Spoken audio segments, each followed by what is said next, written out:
시험이 얼마 안 남았죠. 우리 랩런트들 시험에 재창조가 일어나시기 바랍니다. 재창조가 무슨 말이냐면 이미 있었던 것을 회복하는 걸 말합니다. 그러면 이 말이 되겠죠. 창세기 1장 27절에 하나님의 형상을 회복하는 것, 이게 재창조고요. 그리고 또 하나는 새로운 방식으로 새로운 것을 만드는 것, 이걸 보고 재창조라고 합니다. 자, 이거는 창세기 1장 28절에 정복하고 다스리는 걸 말합니다. 다윗이 진짜 응답을 받았던 이유가 여기에 있어요. 시편 78편 70절에서 72절. 믿음과 실력을 함께 했던 다윗. 그때의 재창조의 역사가 일어났습니다. 이미 있었던 것을 회복하고 새로운 것을 만드는 것, 이걸 보고 재창조로 갑니다. 근데 특히 우리 선생님들과 랩런트들이 지금 정복하고 다스려야 될 것이 우리의 마음과 생각. 자꾸 뺏기니까.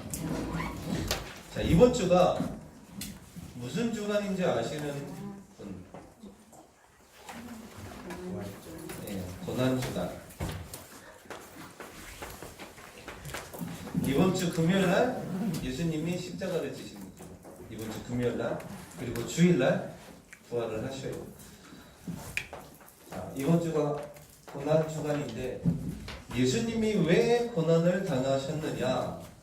많은 사람들이 그리스도, 다시 말해 구원자 메시아, 이걸 안 믿었어요. 이해는 돼요. 그죠? 믿으면 되는데 안 믿었어. 예수님이 오셔가지고 내가 메시아고 내가 그리스도고 내가 구원자다라고 사람들한테 얘기를 하는데 사람들이 안 믿었어요. 실제로 이런 거지. 재민아, 내가 그리스도야. 진 그리스도라고. 내가 그리스도야. 믿겠어? 안 믿겠지. 요시야, 내가 그리스도야. 믿겠어? 안 믿겠지, 당연히. 이런 거예요. 그때 당시 예수님의 모습을 보니까 도무지 그리스도 같지가 않아, 구원자 같지가 않아요. 왜냐면 아니 메시아고 왕이고 구원자면 왕궁에 와야지 왜 저 더러운 말 구유에 오며, 그죠? 그리고 이런 거지. 아마 지금 표현으로 말하면 우리들이 예수님한테 물어봤을 거야. 너가 아버지 뭐 하시노? 물어봤겠죠. 재민아, 너가 아버지 뭐 하시노?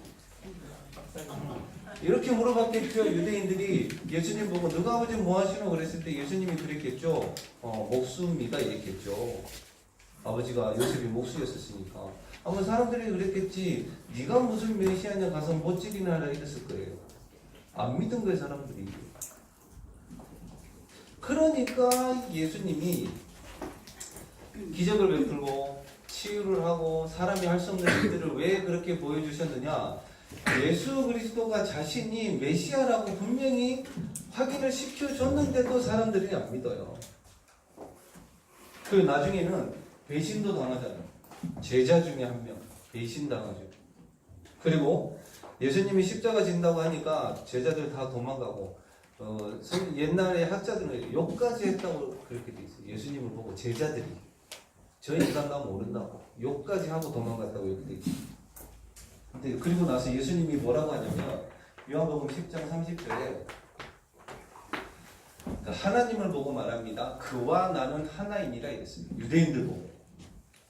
말도 안 되는 소리지. 목수의 말구에서 태어난 인간이 하나님과 이 이스라엘 백성들이 믿는 유일하신 하나님을 보고 그 하나님과 자기가 하나라고 얘기를 해요. 그러니까 유대인들이 쉽게 말하면 돌아버린 거예요. 그리고 나중에 또 얘기하잖아요. 아브라함이 나를 보고 믿었다 이렇게 얘기를 하니까 유대인들이 가장 좋아하는 최고로 여기는 사람 아브라함이거든요. 그 아브라함이 나를 보고 믿었다 하는데 유대인들이 예수님한테 그래. 네가 몇 살인데 아브라함을 아냐고 이렇게 얘기를 해요. 안 믿는 거예요, 사람들이. 그와 나는 하나이니라 이랬거든요. 예수님 자신이 메시아고 하나님임을 얘기를 했는데 안 믿어. 또 있어요. 요한복음 9장에. 우리가 잘 아는 내용이에요, 여기는. 맹인이 태어날 때부터 앞을 못 보는 사람들 보고 유대인들이 뭐라고 그랬냐면 예수님한테 애매한 질문을 합니다. 이 맹인이 그때 당시에는 구약의 율법에 어떤 그런 병을 가지고 있으면은 이제 저주받았다, 뭐 죄 가운데 있다 이랬거든요. 예수님한테 물어봅니다. 이 맹인의 죄가 자신의 죄냐 부모의 죄냐 이렇게 물어봐요. 예수님한테. 그때 예수님이 얘기하잖아요. 이거는 자신의 죄도 아니고 부모의 죄도 아니고 하나님의 일을 나타내려 하심이라 이렇게 얘기를 합니다. 그리고 나서 뒤에 쭉 보고 보니까 그 맹인을 보고 예수님이 얘기를 해요. 내가 하나님인 것을 네가 믿느냐? 그 성경에는 이렇게 돼 있어요. 인자가 온 것을 네가 믿느냐 이렇게 물어봤을 때 예수님이 그때 얘기를 합니다. 37절에 보면 네가 지금 그를 보았고 그가 맹인이라 이렇게 얘기를 해요. 그러니까 예수님 자신이 메시아고 구원자라고 그때 맹인한테 얘기를 해요. 근데 사람들이 안 믿어. 그러면서 쉽게 말하면 유대인들이 예수님을 왜 고난 가운데에 십자가를 지기를 했느냐, 쉽게 표현하면 이거예요. 우리한테 제일 많은 거. 평범한 목수의 말 부위에서 태어난 보통 사람인 것 같은데 대단한 일들을 한단 말이에요. 육신적으로 보니까. 이거는 시기. 예수님을 자기가 왜 죽였는지도 몰라, 이스라엘 사람들, 유대인들이. 어떻게 시기하고 예수님이 고난을 당했느냐. 첫 번째가 조롱. 가짱타 그래요. 네가 무슨 이런. 그리고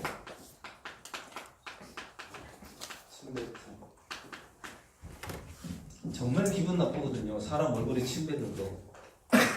이빨도 안 닦고 침 뱉어봐요. 얼마나 냄새나고 그러는지. 나도 침 뱉어봤어요. 예수님 얼굴에 대고 침 뱉었어요. 그리고 수치. 네가 유대인의 왕이냐? 갈대를 가지고 예수님 머리를 툭툭 칩니다. 그 진짜 기분 나쁘거든요. 그리고 주먹으로 때리고 뺨도 때렸거든요. 이 뺨 맞아봤어요? 저는 거의 안 맞아본 것 같은데 뺨 맞는 것도 진짜 기분 나쁘고 이게 탁 때리면 이런 거 있잖아요. 세게 때리는 것도 아니라 진짜 왜 조롱하듯이 네가 유대인의 왕이냐 이렇게 때리는 거 있잖아요. 그리고 욕하고 그리고 험담하고 자기네들끼리 들렸겠죠? 예수님 귀에 그 사람들이 하는 말들 험담하고 그리고 육신을 가졌기 때문에 분명히 공포와 예수님에게 말이에요. 육신을 가졌기 때문에 공포와 두려움이 있었을 겁니다. 분명히. 그리고 이 버려짐이라는 거 이거 정말 힘들어요. 진짜 사람들끼리도 그렇잖아요. 어떤 내가 어느 소속되어져 있는데 거기서 버림받은 느낌을 받았을 때에 그거 크거든요. 또 상처 제일 많은 거. 그리고 멸시 비슷한 말이겠지만 그리고 귀하게 여기지 않는 그리고 예수님이 슬픔을 당하셨다라고 얘기를 했습니다. 이런 부분들 어떻게 보면요 우리한테도 다 있겠죠. 이런 부분들이 다 있어요. 이사야 53장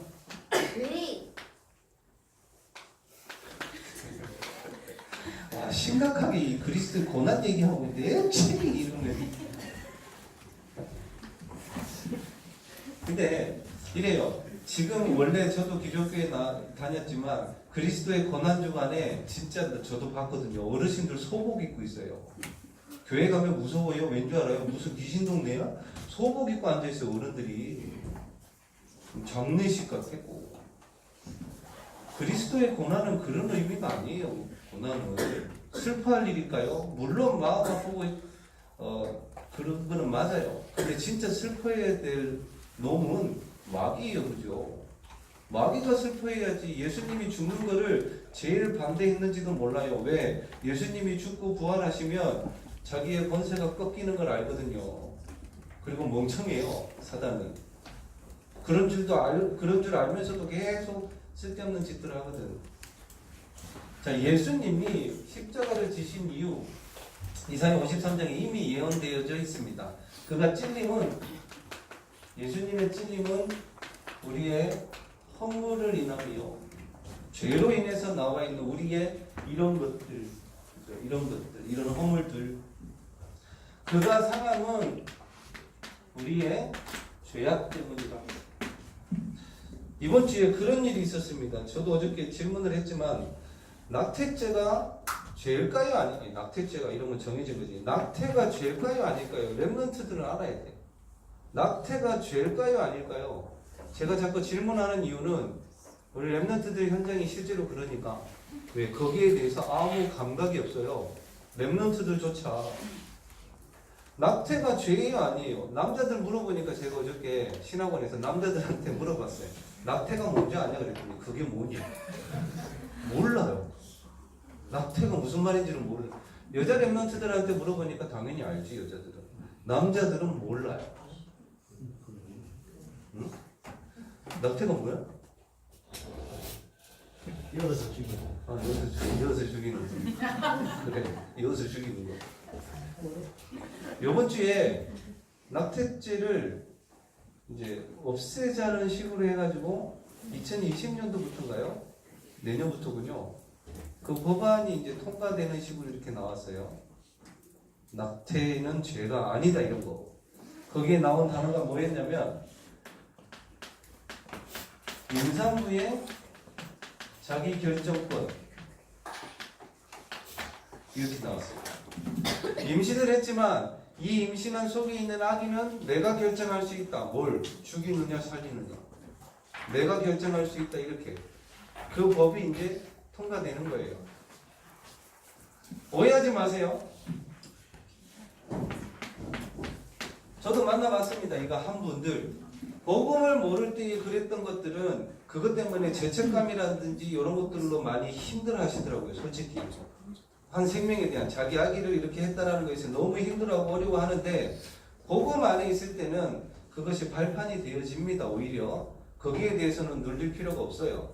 자유하셔야 되고 제가 말하는 건 우리 렘넌트들이라 지금 낙태가 죄냐 아니냐 전무님 죄일까요 아닐까요? 당연히 죄죠. 죄요. 최빈쌤 죄 아니에요? 죄. 살인이니까. 근데 이렇게 나왔어요. 8주에서 12주의 뱃속에 있는 아기는 죽여도 괜찮다 이렇게 나왔거든요. 왜냐? 그거는 사람이 아니다 이렇게 나왔어요. 8주에서 12주는 아직 제대로 된 사람이 아니기 때문에 괜찮다 이렇게 나왔어요. 장로님 죄일까요 아닐까요? 그러니까 이랬어요. 이때는 그냥 하나의 세포일 뿐이다 이렇게 나왔거든요. 아니라고. 네? 죄다. 죄야 아니야? 죄야? 죄 아니에요. 죄 아니야? 네. 왜 아니야? 그냥 때마다 다르다. 그 무슨 말인지는 모르겠다. 때마다 다르다. 남자들은 잘 모를 수가 있는데 여자 렘넌트들은 알아야 돼요. 이거 꼭. 미국 켄터키주에서 한 여자분이 낙태를 했대요. 그거를 영상으로 봤대요. 실제로 그걸 하는 거를. 그때가 8주, 12주 이제 아주 작았겠죠. 저도 잘 모르겠어요. 크기는 얼마나. 이거를 이래. 그 뱃속의 아기를 태아를 이제 나태를 시키기 위해서는 이제 자른단 말이에요. 근데 이분도 몰랐대요. 그냥 그냥 이렇게 하면 되는 줄 알았는데 그 자르는 순간 이 태아가 꿈틀거리는 걸 봐버린 거예요. 그래서 자기가 너무 충격받았대요. 아, 이렇게 작지만 생명이구나를 알았대요. 그래서 그 낙태죄에 대한 그 법 폐지에 대해서 지금 얘기를 하고 다니고 있어요. 실제로. 그냥 한마디로만 얘기할게요. 랩런트들, 생명은 누구의 거다? 그것만 알면 돼요. 그거를 가지고 있어야 돼요. 우리 랩런트들이. 아멘. 하도 많아서 그래요. 자, 이걸 얘기하려고 그래요. 그가 상함은 우리의 죄악 때문이라. 우리의 모든 죄도 예수님께서 담당을 하셨고 그가 징계를 받음으로 우리가 평안을 누리고 또 그가 채찍에 맞음으로 우리가 나음을 이뤘다. 무슨 말이에요? 예수님이 십자가에서 이 모든 문제를 다 해결하셨다라는 거예요. 믿으시기 바랍니다. 혹시나 우리 랩런트들 중에 두려움이 있을 수 있어요. 거기에 대한 버려짐에 대한 상처에 대한 두려움이나 어려움이 있을 수 있어요. 그것도 예수님께서 십자가에서 다 해결하셨다는 사실을 믿으셔야 돼요. 진짜로. 예수님이 그렇게 맞고 찔리고 상하고 왜 그랬을까요? 왜?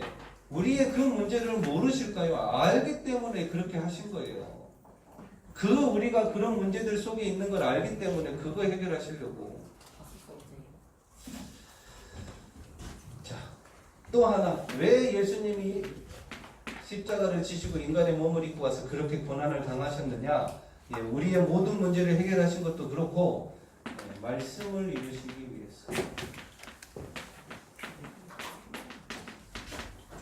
성경에 나와 있어요. 고린도전서 15장 3절에서 5절에 성경대로 죽으시고 말씀을 이루시기 위해서. 그러면 우리가 예수님이 이 땅에 오신 이유가 이거라면 우리가 이 땅에 사는 이유는 뭐냐? 똑같아요. 말씀을 나를 통해서 이루시기 위해서 우리가 사는 이유입니다. 자, 이 모든 문제 예수님이 십자가에서 다 해결하셨는데 꼭 알아야 될 거. 첫 번째가 믿으라는 거예요. 대단한 건 뭘 하라는 게 아니라 이런 문제에 대해서 내가 어떻게 뭘 하기 이전에 먼저 믿으라는 거예요. 예수님이 십자가에서 다 해결하셨다는 거. 목사도 문제 많아요. 진짜로. 그렇다고 목사를 이상하게 보지는 말고 저도 문제가 많아요. 근데 생각해 봤어요. 앞으로도 목사에게 많은 문제가 올 것이고 어떻게 보면 사단이 더 많이 공격할 수도 있어요. 근데 내린 결론이 뭔지 알아요? 이 문제에 대해서 내가 해결할 수 있는 방법이 없더라고요. 아무리 생각을 해도. 그래서 그리스도밖에 없구나. 랩런트들 선생님들 믿으시기 바랍니다. 끝내 놨다고요. 그 중간의 과정 속에서는 우리가 힘들 수도 있고 어려움 중에 있을 수도 있어요. 그러나 그 뒤에 하나님이 준비해 놓으셨어요. 준비해 놓으셨다. 그리고 그 속에서 하나님 계획을 찾는 거예요. 어떤 문제와 어려움들이 있다라도 하나님이 끝내셨다라는 것과 그 속에 분명히 하나님의 계획이 있는 것과 그 속에서 내가 할 거 찾는 거예요. 자, 오늘 재창조에 대해서 말씀을 하셨는데 참된 성공의 내용은 뭐냐? 지난주 지지난주 계속 얘기했죠. 오직 하셔야 돼요. 정말 요즘 우리 랩런트들한테 복음 제대로 안 심으면 다 헷갈릴 것 같아요. 요번에 영화 나온 거 봤어요? 산상수훈이라는 영화? 저는 기독교 영화인 줄 알았어요. 산상수훈, 예수님에 관한 얘기잖아요. 예수님이 오셔서 처음에 제자들에게 산상수훈에 대해서 팔복에 대해서 여러 가지 얘기를 하셔요. 그걸 누가 만들었는지 알아요? 스님이 만들었어요. 속 터지더라고요. 그러면서 뭐라는지 알아요? 기독교의 성경과 불교의 경전은 근본적으로 같다 이렇게 나왔어요. 그리고 모든 종교의 본질은 같다 이렇게 나왔어요. 그런 사람이 기독교 영화를, 기독교도 아니지만 기독교 영화를 만들어 놓고 제목을 산상수훈이라고 해놨다니까요. 오늘 저 뉴스 보니까 천주교 교황이 뭐라 그랬지? 지옥은 없다. 지옥은 없고 사람이 죽어서 하나님 앞에 회개를 하면 천국을 가고 그렇지 않으면 그 영혼은 소멸된다 이렇게 나왔어. 죄송합니다. 쓰레기예요. 그런 속에서 지금 우리 렘넌트들 들어가서 살아야 된단 말이에요. 오직이 아니면 헷갈리게 돼 있어요. 무슨 말이에요? 오직 그리스도로 답을 내야 돼요. 우리 렘넌트들은 그 그리스도만 붙잡고 복음만 붙잡고. 그리고 유일성, 진짜 성공하기 위해서 말이에요. 복음 안에서 유일성. 지난주에 얘기했죠. 많은 질문이 있지만 답은 하나다. 오직 그리스도. 답은 하나다. 이거를 렘넌트들 꼭 확인해야 돼요. 나 자신을 놓고도 내가 가지고 있는 많은 질문에 대해서 진짜 내가 답을 그리스도로 내고 있는지, 또 우리 집에 대해서도 학교에 대해서도 마찬가지. 여기에 대한 만남들이 달라지는 거예요. 확인하는 만큼. 자, 오늘은 재창조에 대해서. 재창조의 일이 일어나야 성공을 하겠죠. 아까 말씀드렸던 것처럼 원래 이미 있었던 것을 회복하고 새로운 것을 만드는 것, 이게 재창조인데 중요한 게 이겁니다.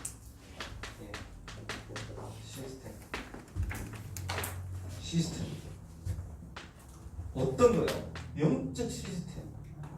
그래야 재창조의 역사가 일어나요. 안 그러면 여러분들이 그냥 이 시스템이 없으면 육신적으로는 불신자들한테 집니다. 왠 줄 알아요? 그 사람들은 귀신한테 영향을 받고 성공하거든요. 우리가 영적으로 이런 시스템이 없으면 그 사람들한테 지게 돼 있단 말이에요. 이걸 꼭 갖춰야 돼요. 영적 시스템. 내가 진짜 하루에 한 번만이라도 하나님 앞에 집중할 수 있는 그 시간. 이규 목사님은 서밋 타임이라고 했습니다. 그게 왠 줄 알아요? 하나님이 서밋이니까 그 시간을 가지면 하나님이 렘넌트들을 서밋으로 만들겠다라는 거예요. 이미 주셨고. 시스템. 자, 재창조의 방법입니다.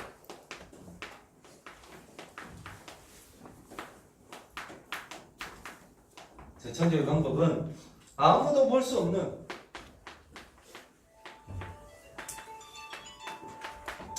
이거는 그냥 기도했으면 좋겠어요. 우리 렘넌트들이 아무도 볼 수 없는 것을 보고 아무도 갈 수 없는, 그리고 아무도 할 수 없는 것. 자, 여기서는 아무도 할 수 없는 것은 대단한 거 아니에요. 작은 것에서 시작이 됩니다.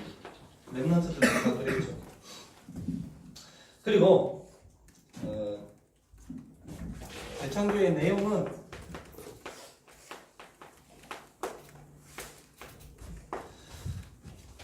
이래야 돼요. 하나님이 정말로 지혜를 주시고 뭔가를 새롭게 만들게 하실 건데 우리 렘넌트들은 그래야 돼요. 나를 위해서 말고 진짜 복음을 위해서 하나님이 재창조의 응답을 주신다면 나는 복음을 위해서 할 것이고 하나님을 위해서, 그리고 전도와 선교를 위해서 그것을 사용할 것이다. 처음부터 그래야 돼요. 그렇지 않으면 나중에 그게 귀하게 쓰임을 받지 못하거든요. 저도 요거 해봤거든요. 여러분 나이 때야. 17살, 7살 때. 벌써 몇 년 전이에요. 15, 17, 30년 전. 무슨 조선시대 얘기하는 것 같다. 30년 전에 모생님 학교를 이렇게 가는데 주차되어 있는 차가 있어요. 이 차가 뒤로 후진을 하다가 쿵 해버리더라고. 그때 무슨 생각을 했는지 알아요?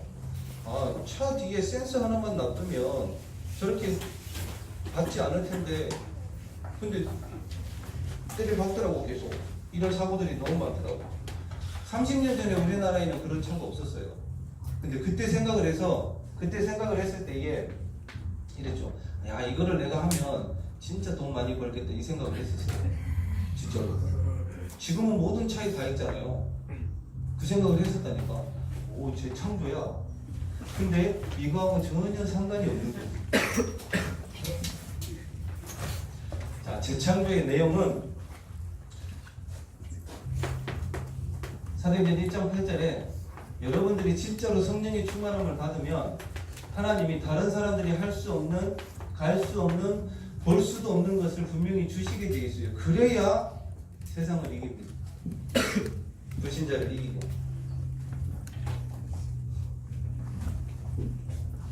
그리고 사도행전 13장에 1절에서 4절 재창조는 끝까지 성령 인도 받아야 돼요. 그래서 사도 바울과 그 전도팀이 바울과 바나바를 선교사로 세울 때에 성령 인도 받기 위해서 기도하잖아요. 재창조의 내용입니다.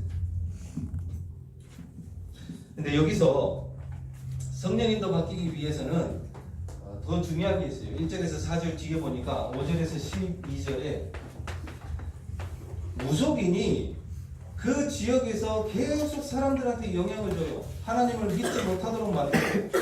성령인도 어떻게 받느냐? 내가 진짜 현장에서 사람 살리려고 하면 하나님이 성령인도 하시게 돼 있어요. 진짜로 한다라고. 그리고 사도행전 16장 6절에서 10절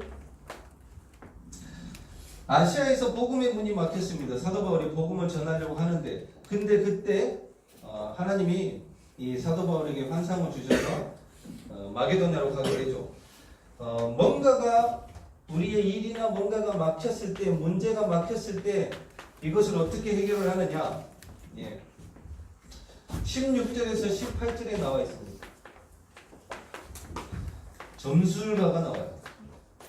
점을 외칠까요? 답이 없으니까 방황하고 있으니까 우리가 그 사람들에게 진짜 답을 주려고 하면 하나님은 막혀있는 내 문제 해결하십니다. 실제로. 그리고 사도행전 19장 1절에서 7절 오늘 세례받는 친구들도 있지요. 이때에 보니까 사도 바울이 얘기를 합니다. 너희가 하나님을 믿을 때에 성령을 받았느냐? 아무도 안 받았다고 되어 있어요. 그러면서 성령의 세례를 받습니다. 이때 재창조의 응답 어떻게 하느냐? 성령의 사람이 되는 거예요. 육신의 사람 말고. 어떻게 해야 성령의 사람이 되느냐? 뒤에 나와 있어요. 이때 사도행전 19장에 에베소 지역에 우상이 가득한 지역이 있었거든요. 그걸 없애면 됩니다. 우상. 특히 이 나라는 우상. 그래서 성령의 사람은 모든 선택과 결정, 판단을 할 때 내 기준으로 하지 않아요. 그게 바로 우상을 무너뜨리는 성령의 사람입니다.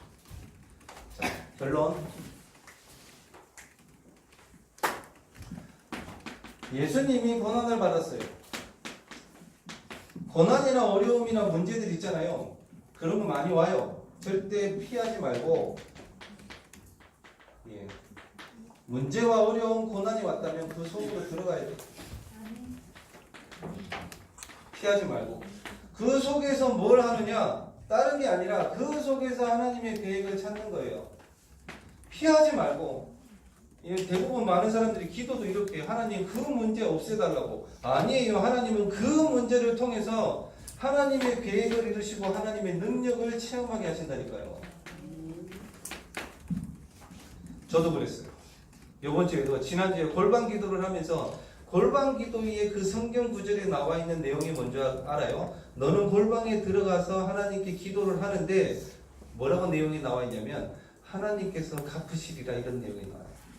저 그거 가지고 계속 기도했어요. 근데 지난 한 주가 하나님이 갚아버리더라고요. 그게 내 문제, 경제 여러 가지 포함해서 하는 말이에요. 진짜로 하나님이 갚아요. 그래서 피하지 말라고. 그 속에 분명히 하나님의 계획이 있고 그 속에서 그 고난과 어려움 속에서 하나님의 능력을 체험할 수 있기 때문에 피하지 마세요. 그래야 증인들. 예수님이 십자가를 피했으면 우리 어떻게 됐을까요? 우리 다 지옥 가는 거야. 예수님도 고난 속으로 들어갔어요. 그래서 십자가에서 예수님이 하신 말씀 보고 가상칠언이라고 합니다. 첫 번째 했던 말, 우리가 받을 응답이에요. 어떻게 하면 예수님이 했던 첫 마디, 하나님 저들의 죄를 용서하옵소서. 우리도 마찬가지. 우리의 가까이 있는 사람 용서할 때에 진짜 응답이 와요. 두 번째,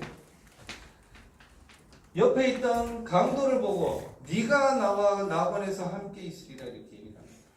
고난 속으로 들어가면 하나님께서 함께 우리와 함께 전도운동할 사람들을 분명히 붙이시게 됩니다. 그리고 세 번째로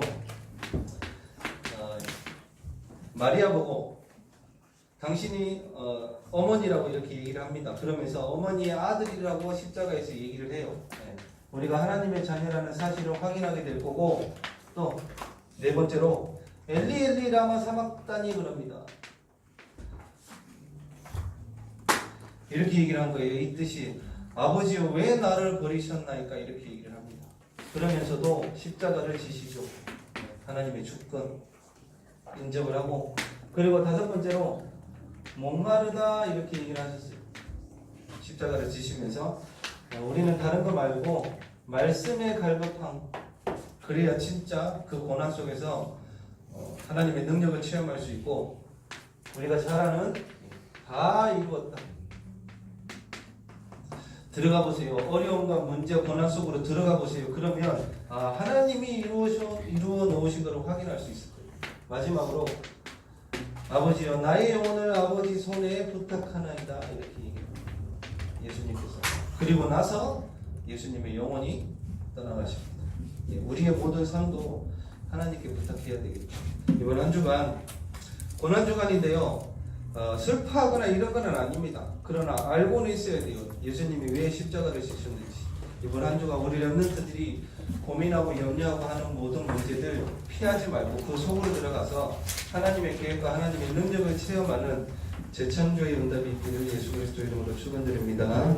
기도하겠습니다. 하나님 아버지, 이번 주간이 예수님께서 이 땅에 오셔서 우리를 위해서 많은 고난과 또한 십자가를 지시고 우리의 모든 문제를 해결하시는 그런 한 주간임을 알고, 오히려 이 한 주간 우리가 슬퍼할 것이 아니라 하나님께 감사하며, 또한 사단이 오히려 슬퍼하고 흑암이 무너지는 것을 확인하는 그런 한 주간 되게 하여 주시옵시고, 고난을 피하거나 그것을 그냥 두는 것이 아니라 오히려 그 속으로 들어가서 하나님의 계획을 발견하며 하나님의 능력을 체험할 수 있는 그런 한 주간 될 수 있도록 주님이 인도하여 주시옵소서. 살아계신 예수 그리스도 이름으로 기도드리옵나이다.